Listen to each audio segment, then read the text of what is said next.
వేదమంత్రం అగ్ని సాక్ష్యం జరిపించు ఉత్సవాన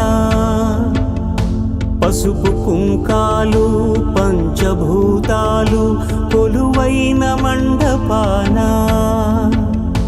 వరుడంటూ వధువంటూ ఆ బ్రహ్మముడి వేసి జత కలుపు తంతే ఇది స్త్రీ పురుష సంసార సాగరపు మథనాన్ని సాగించమంటున్నది.